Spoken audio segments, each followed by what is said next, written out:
Hello everyone. Welcome back to our new video. Today, I'm going to show you how to delete a story on Snapchat in just a few simple steps.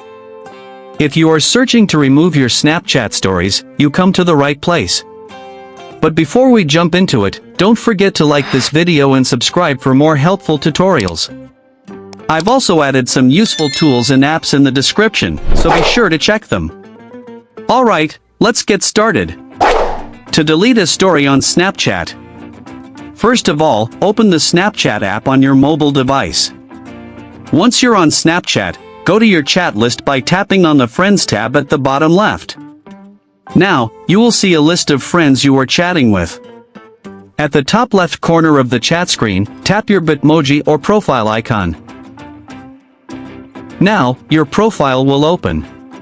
Below your profile section, you will see the My Stories section, and below it, the different stories that you have added recently. To delete a story, find and select one. At the top right of the story, tap on the three dots menu icon. A pop-up menu appears. From here, select Delete. Now, a new confirmation screen appears. Just tap the Delete button. Once deleted, the snap will no longer be visible to anyone.